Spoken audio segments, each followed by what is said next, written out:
Hi, my name is Kevin McDonald, and I'm declaring my independence. Independence from what? Why, negative thoughts and energy, of course.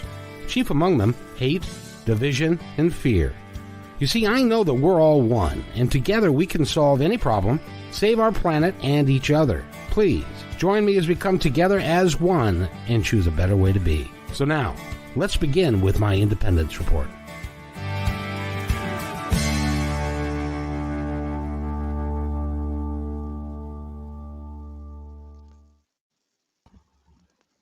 Well, hello everyone, and I'm going to be kind of being Kevin today, just because Kevin's been doing his thing, trying to protect us all by getting a shot. So, and I hope he didn't mind me saying that, but we're all kind of just going to do it. And this is Life Between Lives, and we're all here to help whoever wants to ask questions or be who we want to be. But we're going to be talking about something that we're all kind of wondering about, and this life between lives, and it's always not necessarily about what do we do between lives.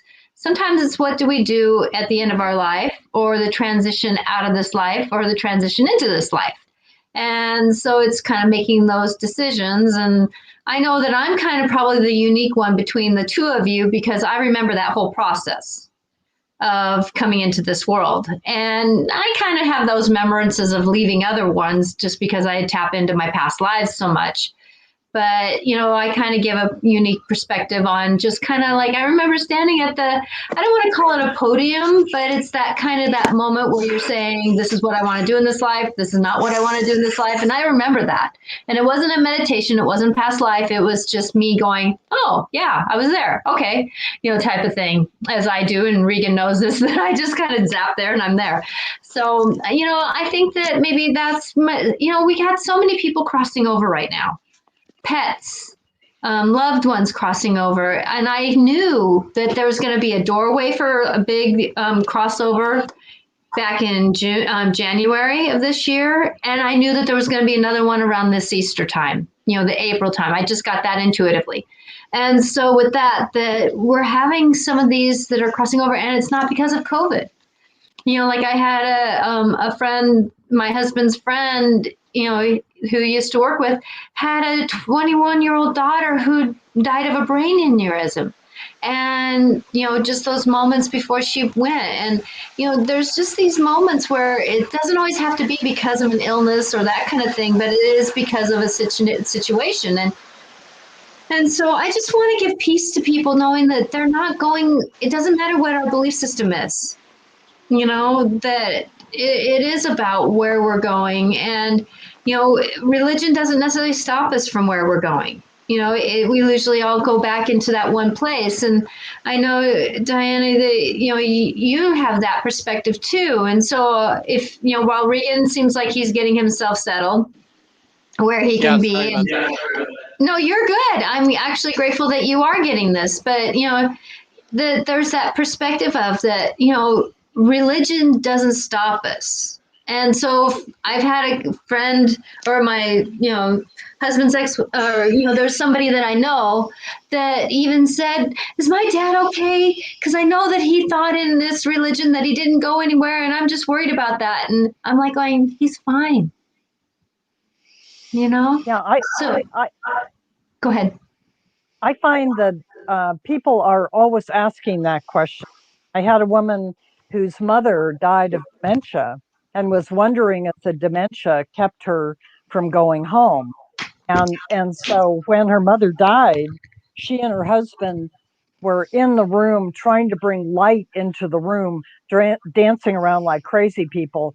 And when she went back through her own death process, and was able to encounter her mother during that process, her mother said, you guys were a bunch of crazy people dancing around, and I was up on the ceiling watching you, because you were just, I know you were doing it out of love, but I was already gone. And so whatever is happening in the body does not impede somebody. And one's religious belief can be comforting or limiting depending upon how one experiences them. But then again, going home is about becoming reconnected with each love of the universe that that surrounds us. And that doesn't have a religious connotation at all. I mean, there's nothing that's limiting. So people say, am I going to be able to see my pets? You know, what happens with my pets? And I've had people talk to the pets when they go between lives. Yeah. So it's like whatever brings love into your life is there, you know, and is available for you. So Well, and that's my understanding is that it's not religious based, it's love based. yes, And so animals go back to love. You know, we as spirit beings go back to love. And it's not love that we know on this earth. It's the most beautiful song you can hear.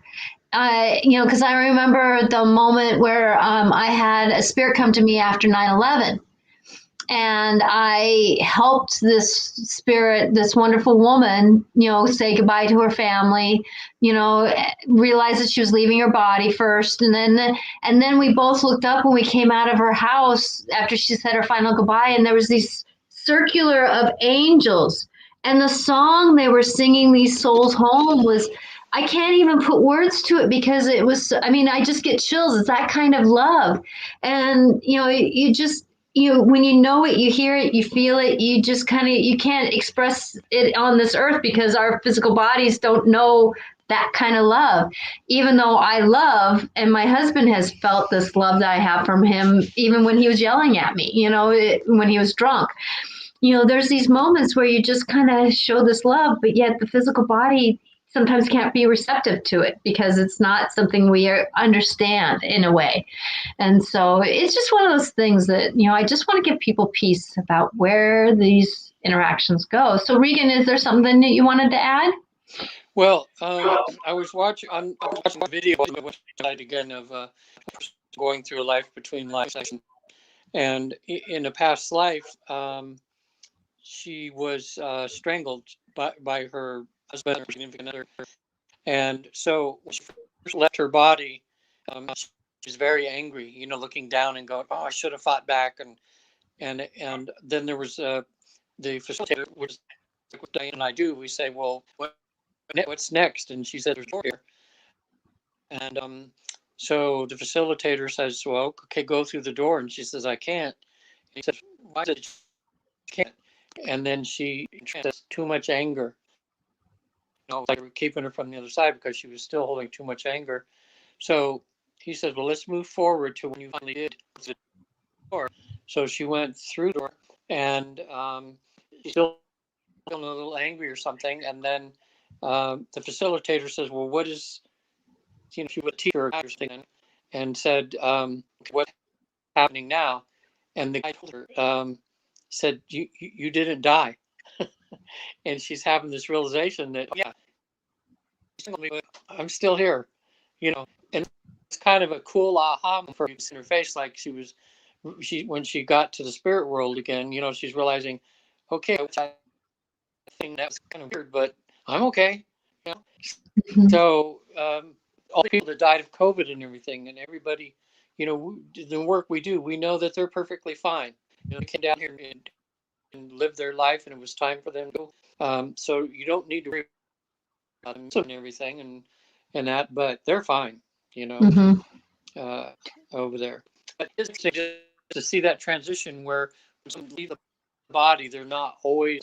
There's kind of can sometimes be tied to the physical for a little while until they kind of look around and go, "Oh, wait, oh, here I am," you know, and then they're fine. There's like a transition little period for some people. Well, and I Oh, and always also, kind of, oh, go ahead. yeah. Well, I was just going to say what that Diana was saying. I mentioned this on the show before or something, but it's kind of what Diana said. Where I had a woman come to me. She was a caretaker of her mother who had Alzheimer's, and they never got along in life. And she happened to be the oldest sister. She's the one that had to end up taking care of mom with Alzheimer's, and so, you know, not being able to really communicate with mom, not recognizing her, and then it was so hard for the caregiver because they didn't even really like each other anyway, you know, and so on the other side, what we found out the new institute too is that there's always part of us that's always up there like not all of our soul energy comes into the body. So that means that we're kind of in two places at once. We're part of us is in heaven, part of us is down here. So when she said, well, let's see if we can find your mom. Looked around a little bit, and there was her mom. And she goes, oh my God, there's my mom. And she's smiling at me. What's going on? And she had a conversation with her and said, Mom, what's going on with and everything? And mom told her, she says, look, I'm not going for a while, so you better get used to it. He says, I'm teaching patience, and it was so nice when she came out of that. She had a whole different attitude about her mom, Mm-hmm. like, okay, I know I'm going to be a little while, but my mom is teaching me patience, so that's what's beautiful about a life between life's experiences. You get you get to go behind the magician's curtain in a way, see how things really, see the tricks of how everything works. And so it makes it a lot easier. Yeah, I've found So, similar experiences with people who have had real negatives with a family member, that when they go between lives, they're able to talk to their family member's soul, the part of them that is home. And when they talk to them, they're able to talk to them in a way that they can't in real life. So I had a woman who had been physically abused by her father. I mean, really horribly abused. And her dad had recently died, and her mother was still alive, but not able to engage. And she, we were able to take her home and to support her in having a conversation with her father about what the abuse was about. And she said when she was talking to him, he looked like he was like 12 years old, with his hands in his pockets and looking down and shuffling his feet and feeling very uncomfortable. And he was able to admit that he learned how to deal through anger, and that was what he learned in his life, and that's all he knew how to deal with people. And so it shifted her whole sense of how he had interacted with her and with her mother, and why her mother hadn't protected her in life, and all of these things mm-hmm. that she had a picture in her mind when she talked to both her mother's spirit, who was still alive, and her father, who had died. She realized that her mother was being protective in the way that she could be, and that changed everything. She ended up being able to go to her father's funeral and be present, and not, you know, break down during the funeral with everything that had happened. And she had processed through the emotion of it because she had reached some balance and some understanding. And so going between lives and talking to the soul of a loved, whether they're alive or dead, can help you engage with them, like someone who has dementia or someone who you're not able to talk to. Mm-hmm. It's something that really can help you see through a different set of eyes in a different direction, instead of talking to the person you can't talk to and say, I can't talk to that person, they won't listen to me. So I've have being able to talk to their higher self, their true self, allows you to hear them through that love energy. Okay, and I Yeah. want to kind of make a pause here, because some people that have been watching us know who we are, but someone Yes. may not. And I just Yeah. realized that we're having this conversation, and me being the medium intuitive awareness coach that I am, that I work at this differently than Regan and Diane, who are both hypnotherapists, and they deal with Michael Newton's background of working through past lives. And so that's why we're coming at this at a different perspective, because for me, that when I do my mediumship, I've had conversations of, well, why did he treat me that way? And I say, well, for one, you got to think about who was your grandfather or grandmother. How did they learn to do this? And this is something that's been generational. And it's not wrong or right. It's just he didn't know better to do better. And that was how he was learning how to deal with his emotions.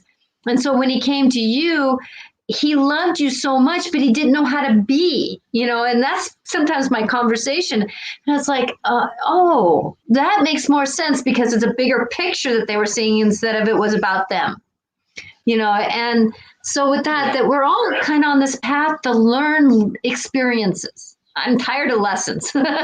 we're here to learn reasons and experiences and emotions and processes. And sometimes we're not taught better to do better. And that doesn't make an excuse, or that doesn't make it right. I don't want to say being abused is right. That's far from right.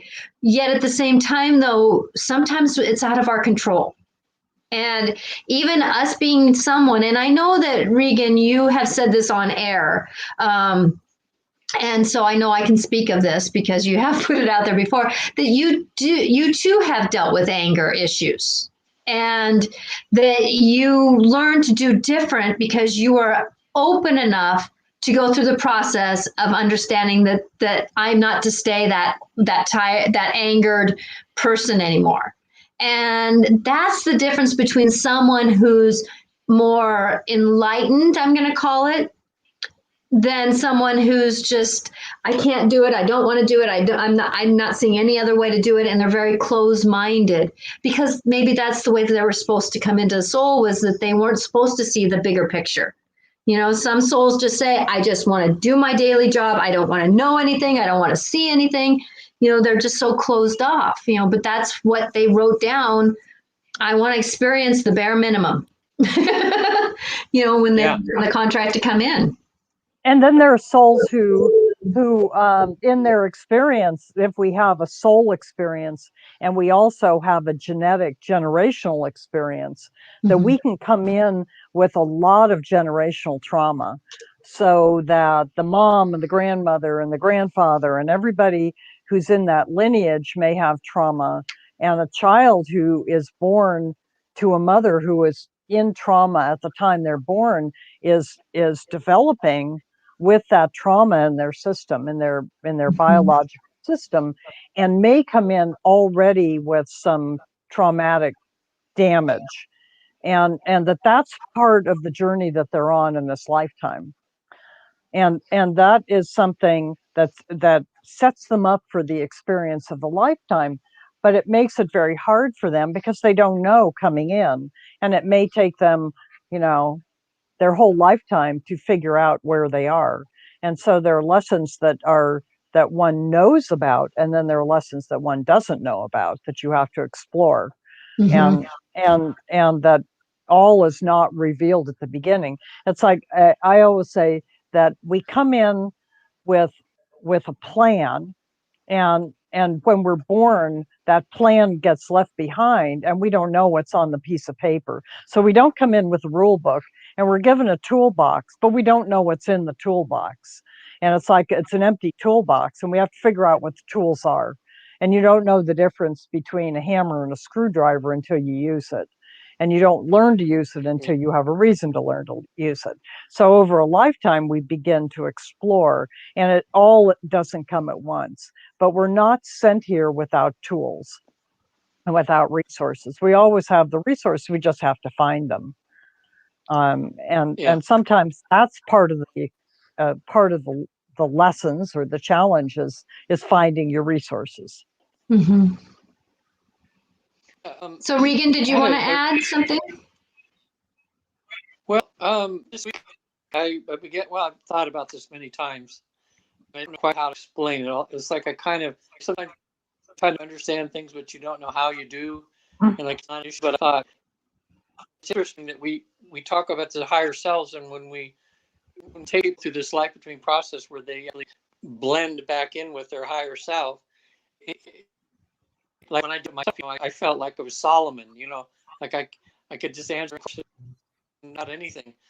But I thought if we're so evolved on the other side, why do we come down to be in a body to learn something which we seem to already know? It seems kind of redundant. When you look at it that way. Yeah, but we don't know, because our soul hasn't learned that experience yet that we're learning in this lifetime or past lifetimes. Excuse me, I'm gonna sneeze. Oh, excuse me. And so with that, that's the difference. Like I've heard so many times from the angels and that those beings, that we being physical in this body is what gives us the more experiences. So we can be a witness all we want, but until we physically do the walk, we don't have that learning experience like we do here on the physical body. So my soul, before it came here, didn't have these experiences that I do right now. And then when I go back, it'll have all that in the baggage of knowledge. And then when I go to another lifetime, it'll learn more. So it's that kind of that hop, skip, hop, but every time it goes back, it learns more. And then it learns while we're back there too at the same time. It's just a little bit more of an awareness that comes in. And I think that, like, my soul is very old. I've had people who go, who do research on, they tap into my soul and they go, when did you really truly start? I can't see when you started. So my soul is very old. So I've had lots of experiences, but I can tell in this one that there's knowings that come out of me that I say them before I even know them. It's like, because my soul knows what to speak. And as I go through this process, this is my time that in my physical body, I have actually the respect of my soul to do the work that it wants to do fully. And I'm finally getting there in the age that I am, that I'm in alignment. And this is an alignment that I don't know if I've had before because of all the different physical experiences I've had before of maybe society keeping me back, back when, I was hung for being who I was, or poisoned because I had a voice, that was different than anybody else's. I'm not doing that in this lifetime. So I have the chance to do the experiences to enlighten my soul to its greater good. Yeah. There's also the what I find is that sometimes we come in as men and sometimes we come in as women, and that the journey, even if it's the same lesson, is different when you're a different gender, and that there are different perspectives on an issue by experiencing it through another gender, through the cultural narrative that you live in, through the environment, the time, whatever it is. That each of these experiences, it isn't like we're always going through gross learning. A lot of times what we're doing is fine tuning what we know. Mm-hmm. And I've recently worked with several people who are in training to become guides. And they felt in this lifetime that they don't relate to anybody, that none of the people around them are like them. And when they went home between lives and asked about this, they were told that part of the reason of this lifetime was to learn the patience to deal with souls who were young and not try and fix it for them and not try and show them what's right, but simply allow them to emerge in their own soul's journey with patience. And it's like, no wonder there's nobody around me who's like me, because you're learning how to work with souls who are young souls who are learning these lessons. And a guide is supposed to guide. They're not supposed to fix it. They're not supposed to tell you the answers. And as soon as they knew that, it all became really clear why this life was so uncomfortable for them, because that's what they're trying to learn. And so when it shifts the perspective, and I think having a different perspective can help you see things clearly sometimes. Well, thank you for that, Diana, because I was wondering why I'm so patient about things, and I know that I've been guided. I've been a guide through different of my lifetimes. I remember being on in a war scenario where I was helping people come off the war field, but I wasn't in physical form. I was in spirit form doing the work, guiding them off. You can do it. You can do it. Come on, we can. And and I was picking up souls as I was going. It was like doing this work. And so with that my husband, it's like he says, how do you have patience doing what you're doing? And I go, I don't know. It's just one of those things that, we always kind of do our work that we're supposed to, but our souls have an amazing ability to navigate, is my key word that I like to use, navigate what's in front of us. It's our physical form that has the problems. Yeah, our being self understands. It's the doing self, the human self, that tends to have issues. And I find that I'm very impatient with myself, much more so than I am with other people. And as I went through the journey of learning to work between lives, um, I was checking in with my guides on lessons, and they kept saying, the lesson you're here working on right now is patience. And I'm going, patience isn't my middle name. And go, we know. That's why you're doing what you're doing, is you have to learn patience with yourself, because you have to be patient when you're working with a client. I mean, I can't rush a client who's between lives. They work at their speed. They go at their pace, and I can't fix it for them. So you have to hold space. You have to be hold that space so they're able to do their work and feel confident and comfortable. I mean, I'm sure, Reagan, you face that with clients who are waiting for you to guide them, and in fact, they simply need to be present and do their own work. It's And Diane, weren't you for people that just tuned in, we're talking about life between lives, and they're wondering what the heck is that? Why don't you tell you and I who is Natasha's medium, so she connects directly with the other side of and that can help guide people. And for people that don't go to it, another alternative to see more insight into what life's about. So explain you and I do, so so life they know between what we're talking about. yeah. So the the model that both Regan and I are working with is one that was developed by Dr. Michael Newton back in he started as a psychotherapist back in the 60s, and working with clients and doing guided imagery and past life regression, moving people into past lives. He found that clients were naturally at the end of a life leaving the body as they died and going to this place between lives. And over the course of his work with clients, he saw that clients were really benefited from being in soul space, simply being in the space of the soul without being in a body. And over the course of 30 or 40 years, he developed a protocol for how to navigate that, what it looks like, what people might see. And in the early 90s, he wrote a book called Journey of Souls. And in that book, he went through his case files and found stories that told people about their journeys.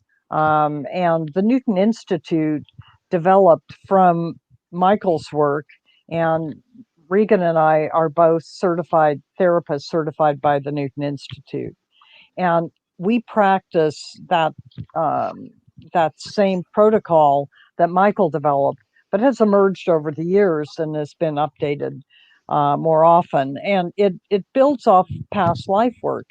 In a past life, you learn about yourself in a different form, and when you go between lives, you're not necessarily having to interpret, well, if I was like this in another lifetime. You're interpreting how that might apply to you now. When you're between lives, you're simply in spirit, and so you're able to ask direct questions. And I find that can be very valuable in addition to the past life work. And clients can see themselves and also see what part of me, as I'm manifesting now in this human form, what what part of me is my Diana doing self, and what part of me is my soul self, my higher self. Souls have personalities. I was very surprised to find that my personality and things that I think of as me uh, It's actually our soul. as our soul, and it's in other lives, and characteristics of me are very much present in other lives, and that they carry from lifetime to lifetime, and values that I have as me are from are my soul values, and that they're Mm-hmm. very consistent across lifetimes. And so how I feel about things, and valuing honesty, and valuing the different values that I have, all of those are soul values. And my soul is very impatient. So it wants to do everything. So I came into this life with a laundry list of things to do. And so it's very impatient. It says, okay, I'm going to do it all in this lifetime. I'm going to be perfect. I'm going to get fixed. And that's my soul. Mm-hmm.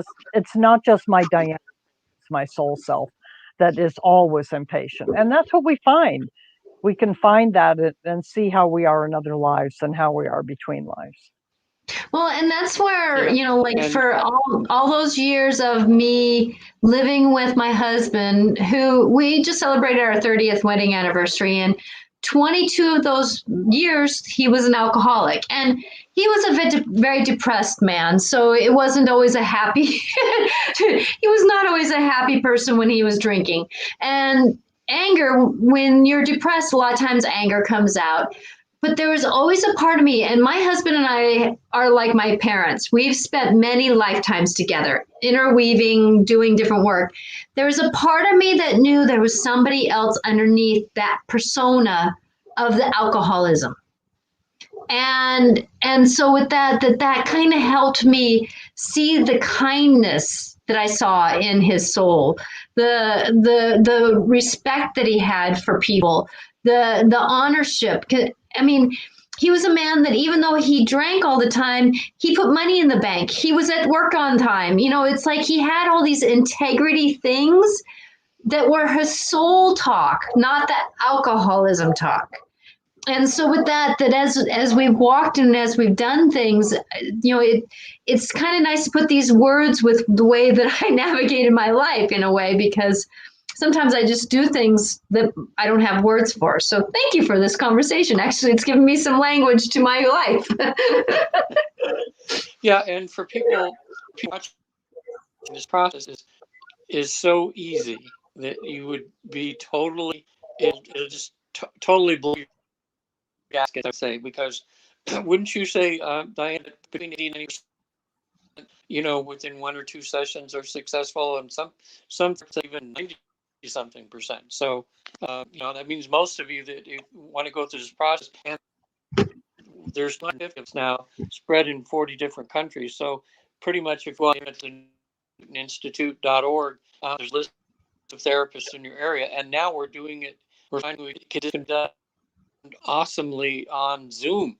So, you could, if you listen to in Egypt or something and you want to have a session, well, you can, go to the site and look at who you get a good feeling about and click on them. And if they can't help you, then, they'll tell you someone who can. So aren't you, Diana? I just constantly amazed how it seems to be a natural ability that everybody has, and no one's actually, it's like hiding in plain sight all the time, And now that it can be accessed so freely, it's a game changer. It's a total game changer for people to understand why they're here, what their mission is, what they're supposed to be doing. It's just like you got a coach in the next room. Yeah, it's what is fascinating to me as the world closed down last year, and we had to reach out in different ways instead of reaching out and physically touching someone.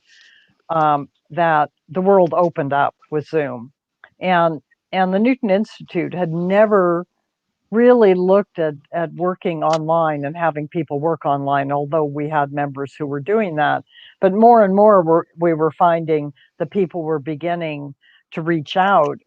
We can't have, we don't have therapists in every part of the world. So people were missing out. Mhm. And I found Yeah. that with Zoom, all of a sudden people were contacting us. I had a doctor in Erbil, Iraq last year, who I was working with. And right now I have clients in Switzerland and Guatemala and New Delhi and Texas, as well as California. But it doesn't matter Yeah. where you are.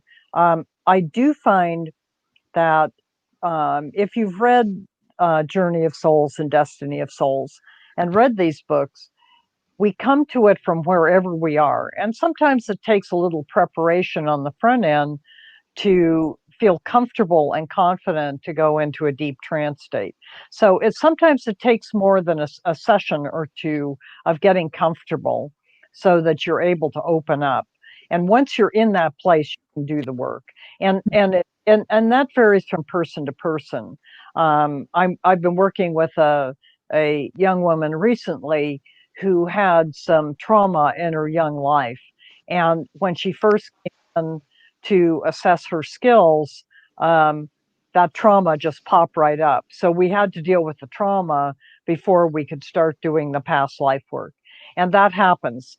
What I always say is you have the session with whoever you're working with, the session that you're meant to have. I mean, Natasha said this too. The session that we have is, and the message that's coming, message that's meant to come. Mm-hmm. And we have to trust that. And so when I'm working with a client, I'm trusting the message, I'm trusting what I'm hearing, and I'm trusting the guidance that I get. And I think that's the difference between living, like for me, I can tell a difference in somebody's intuitiveness by how much they trust. It's that one thing that we're all intuitive. We all have tools. We all have this. The difference is trust. And as we work and as we walk, it's just amazing that that's partly our experience being here is that trust in being. Mm-hmm. The capital B, capital E. It's just that, it's that trust of being. But I wanted to, we've been kind of talking about some things, and I just want people to know that if they're watching and they have a comment or if they have any questions, please feel free, even though Kevin's not here to put them up on the screen, that I can see them in the chat, and I can, read it for us so that we can see. So please, if anybody would like to ask any questions or create a conversation about what they know or what they would like to know, please, put it in here because it's. Go ahead, Regan. Do you have a way of explaining, like, a lot of people, like, you could just be on the phone with somebody, not even seeing them, and they can just talk to you, and you can give them information. And a lot of people think, oh, wait a minute, how's that even possible? But the way spirit works, it's a whole, it's medical intuitive. Sometimes you're on the phone with people, and they can sense what's wrong with somebody and just prescribe herbs and things like that for them. And people don't understand how it all works. They scratch their head like, wait a minute, how can someone just be on the phone with me and know what's wrong with me and tell me what I need? How does that work? Well, we all have, every single one of us, it doesn't matter what our belief system is or anything. We all have guides. We all have angels. We all have some kind of form of interactive system that helps us, like I have gatekeepers that keep negativity beings out. It's like we all have some things that helps us walk this life that many of us can't see, but sometimes we get those like we're driving down the street and all of a sudden we kind of get an upset stomach, like, oh, maybe I shouldn't go that way. Yeah, and our guide, whoever it was kind of tapping us, saying in our language that we would recognize, or sometimes, it's like we get those goosebumps when we get like, this is it. We get those goosebumps, type of thing. And that's our guides kind of going, or our soul saying, yes, you're in alignment. And, people always wonder, like, well, if Archangel Michael works with me, Archangel Michael works with you, and then how does he get all these places at the same time? He's energy. He's the guy. How is air everywhere? How is, we can text and we can text 6 people at the same time and each one gets it, maybe at a different time, but all within just moments of each other. That's the energy that our guides works on and our intuitiveness works on. And Regan, I wish that your internet was a little bit better than it is, sweetie, because it's kind of garbled. So you're fine. We can get 99.9% of what you're That's saying. why There's just a gargled. I'm trying to get better reception here, but I'm right in the middle of it now, in this crazy place I'll tell you about later. But so Yeah, I can see you're probably in a vortex or hole, or you're somewhere, right? Yeah, too many people are gambling right now and interfering with us or something. Sorry about that. Yeah. Whoever's watching, I'm from the San Francisco area, but I'm down in Las Vegas this week, and so I flew down here to see a few people, and so a strange place. So I'm doing this with my iPhone. So isn't it funny because you get on the phone, you won't get this interference like we're getting with this technical stuff. You don't really, and I guess they're, I don't know, like if we're having phone problems, and you've already picked on their energy, it probably wouldn't bother you. Like now this physical thing, we can see picture coming out, my voice crackling and all that. You get more of a clear image in your mind. Yeah, I do, but at the same time Like you're though, dealing with something. if I'm eating junk food and I'm not treating myself well, I'm going to get all crackly and not hear as cleanly either. So like for me, my body's really telling me stay off of dairy. So I know that if I get more in alignment with my body is wishing for, I'm going to be more in alignment with hearing with my spirit guides. And as we do that work and as we do the talk, that's the difference. If somebody's always drinking and drugging, they may get intuitive stuff because they're kind of out of their way a little bit. Their mind is a little bit out of the way, but they're not going to be getting the full clean image of what's happening. That's the difference between a meditation and walking down the street with a bunch of street noise. It's just the contradiction there that we just, the better we treat ourselves, the more in truth we can be with our bodies. Yeah. I mean, people ask about when we do when we go on a journey, how do I know it's real? How do I know I'm really doing this and it's real and it's really connected? Yeah. That seems to be what people are asking. And I find that I tell people, your imagination is going to come from you, and it's fine to use your imagination as a starting point, but you're led into visions and you're led into thoughts that you may never have thought on your own. And if you're in a deep trance, you're not analytical. So if I find that you're trying to analyze what you're saying, I usually have you take a deep breath and go deeper, because what you want to access is that deep sense of knowing that is your soul energy. And when people go into a past life, they want to know, is this real? Did it happen? And usually we're able to tell by when something happens that's emotional. So you go into a scene and all of a sudden you feel really sad, or you feel really happy, or you want to cry, or something comes up and it affects you emotionally. And I had a client who said, well, I don't think anything's happening, while she was in the trance state. And then when she came out, as she's wiping the tears off of her neck because she's been crying this whole time, she says, I guess that was real. It's like, okay.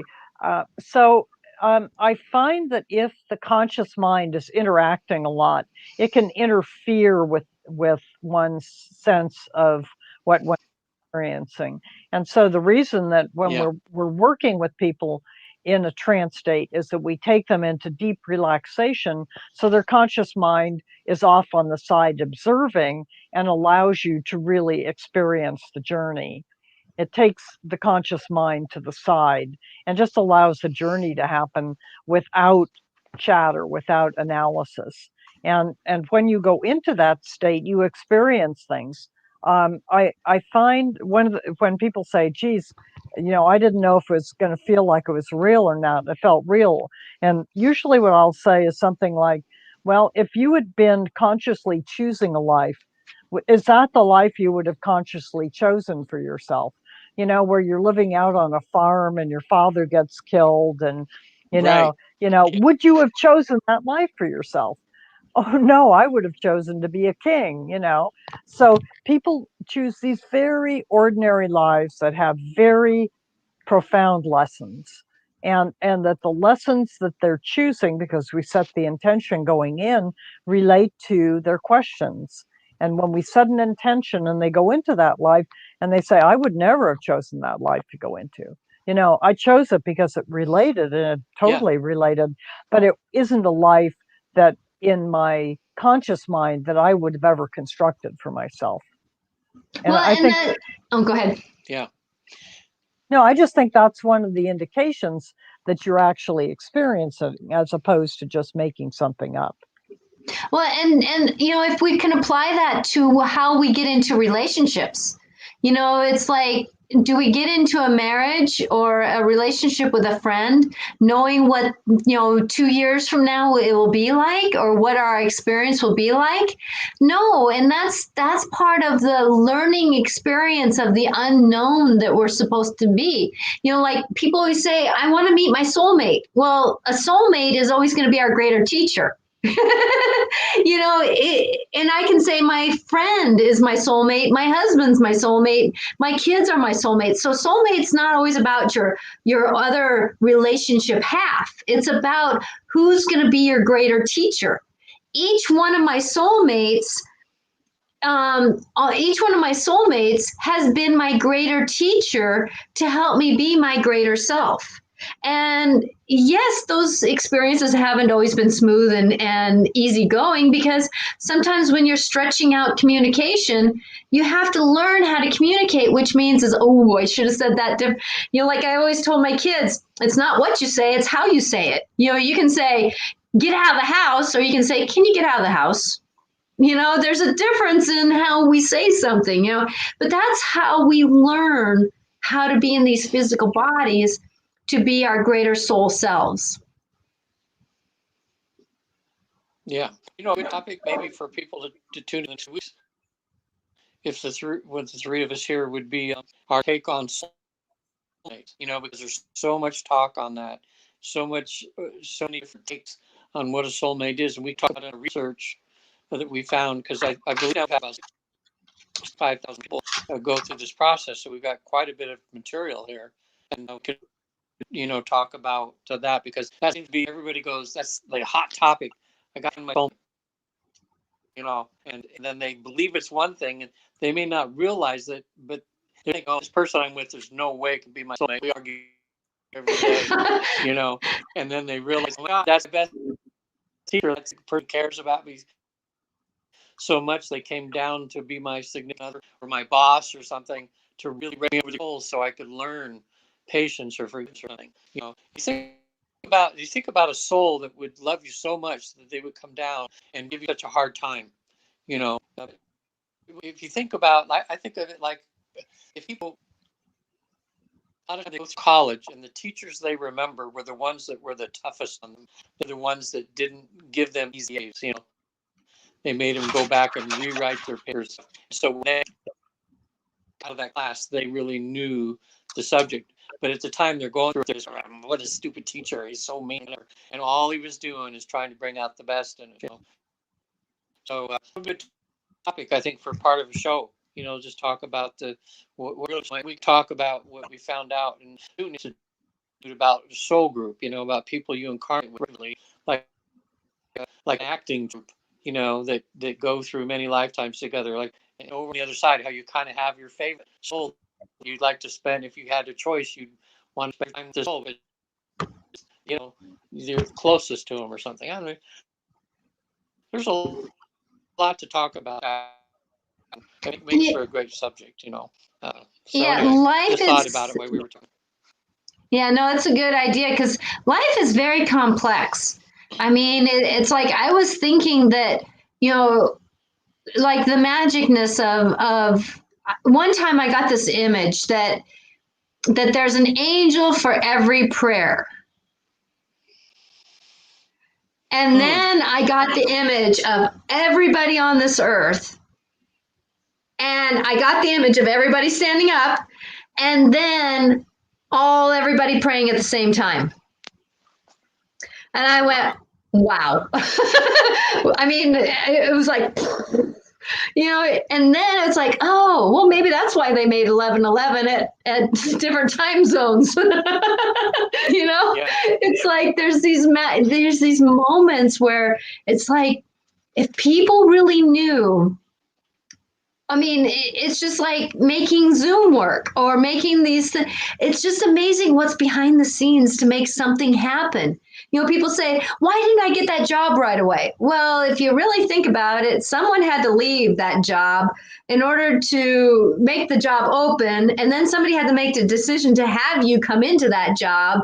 But you had to be ready for that job. I mean, there's just like all these, complex things that lead into things that life is simple as if we try just to be with it. Because it's so complicated. Yeah. Does that make sense? It's like, it's so complicated. Just be, it's like this is the most, life is the most simple, complicated thing you'd ever want to do. Mm-hmm. In that way. I had a really good dreams. We could talk about dreams sometime too, because, for people like Natasha, you just, we get help directly, but some of us are closed down and we're kind of, the only way the spirit can talk to us sometimes is through our dreams, and negate dreams like oh, you grow up and you have some kind of dream, you tell your mom, and they just right away, oh, it's only a dream, so there's no discussion. But in other societies, dreams are really important. They talk about them, things like that. But I had a dream like really stayed with me. I don't know exactly where I was, but my physical body disintegrated, like grain of sand, just like, and I was nothing. And then a whole new body came, and then I was seeing myself as this energy, like I was existing in this, like, I see kind of yellow energy or something, and I got a thought in my mind saying that I've just been given a less dense body, like a new body was more, not as thick as the other body, so we got destroyed for a new body. And I thought, okay, that's got something good, because it really felt good. That was so. Well, I know that. Yeah, I know to me, that it just meant that. Well, yeah. Oh. What I was thinking about, I think my space to the other side just got a little thinner. I'm hoping that my intuitiveness and my, my ground level mediumship, start sensing things better now because I'm sick. So. Well, I know that we are all coming into this enlightenment. That's why there's so many people right now going through food sensitivities. Is because we're becoming less dense as our bodies. So as our souls enlighten, so do our bodies. And like I was saying, that if you want to become more an enlightened soul, you almost have to stop eating so much dense, icky sugars. You have this. If you want something, you have to give something, because you can't have two things in the same space. You have to release something in order to get something. And I can tell you, the more enlightened that I'm becoming, the less toxic things I have around me. Even my home, like I got a new scarf and I got it at a thrift store, but whoever wore it last time was perfume. Well, I sat it outside for 3 days, letting Mother Nature take care of it, because I use, very little soap, and I use baking soda in my laundry, So there's just this process that as we go through things, we have to move with whatever we're going, and our bodies are becoming more enlightened. And so with you being less dense in the physical body, you're going to be more intuitive to be able to navigate what you're going to be going through. I think the more that one Diana works with intuition, that one begins to determine one's own self, a sense of knowing and how you know. And I think that I find in my clients that they need to, the more they pay attention to how they know things and how they receive information, the more intuitive they become because they're going with the flow of information as opposed to doing it the way Yeah. they read it in a book. So in the books, people may see things. I have clients who hear things or get a sense of knowing or have that experience in the shower where all of a sudden you have that shower moment where everything opens up and you get a question and an answer. It's like, I wasn't even thinking about that and I'm getting an answer. That shower moment. Well, why is that? It's because I'm open. I'm not blocking. I'm simply present. And the more people are comfortable with receiving, the easier they can experience their natural flow of receiving and engaging with what's coming and their own connection to the light I energy. just had this image because I always see that way of like we're born with I'm picturing like antennas, but they telescope. You know how you can take an antenna and pull it up, and it's like we're all born with those, but we don't realize until maybe we're halfway through life, and then we look in the mirror and we go, "What's that? What's that thing right here?" And you read it and you pull it up a little bit, and you go, "Oh my God, I've got an antenna!" And then you kind of pull them up on each, and you get all kinds of stuff you never got before. That's crazy. I just saw that in my mind, but it's like us, we have to realize we have these antennas, we have these abilities. Like what Natasha's doing.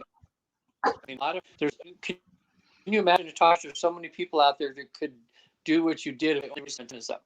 And they realize that they have this ability. Well, I know for me, So I do a lot of work with people. Oh, sorry. That I do a lot of work with people who don't realize that they have angelic wings. And I go to them and I go, "Are your shoulders achy? Back where your shoulder blades met?" And they go, "Yeah." I go, "Well, that's where your wings are.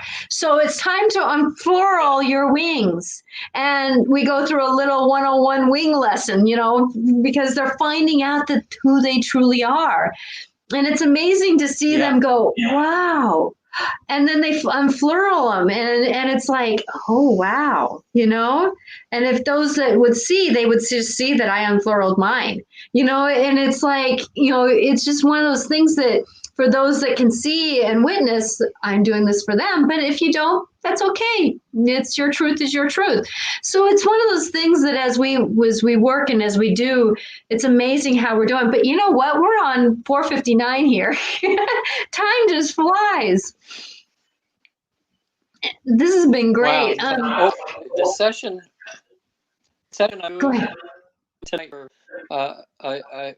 this very nice woman who's staying where I'm at here. We started talking last night. I'm doing something for her tonight. She showed me a video she kept for like 20 years. She was a person who was like famous and that she was her boyfriend died, and he had this hat he wear and perform something was up on the wall, and as he died, she was and that up on the wall his mask was shaking. So they said, "Get out the camera." And this is did that. She said, whatever his name was, says, "Are you here?" And you can see in the film the orb, this beautiful orb go right. It is plain as day. I didn't see it until I looked at the film, and just as they said his name, there's this beautiful energy orb right up to like where his mask was, and she said, "We just actually caught this on camera." So I started talking to her. That's the other thing that all three of us can talk about is because that's that most people kind of have a belief in. If someone passes away, there's ways that they're on the side. And I know we found a number of different ways through the Institute in that, but it's interesting to hear because all these creative ways, and people go, "Well, my friend's crazy, but I know it was him." Or I just know, I just know that was my mom or my dad or something.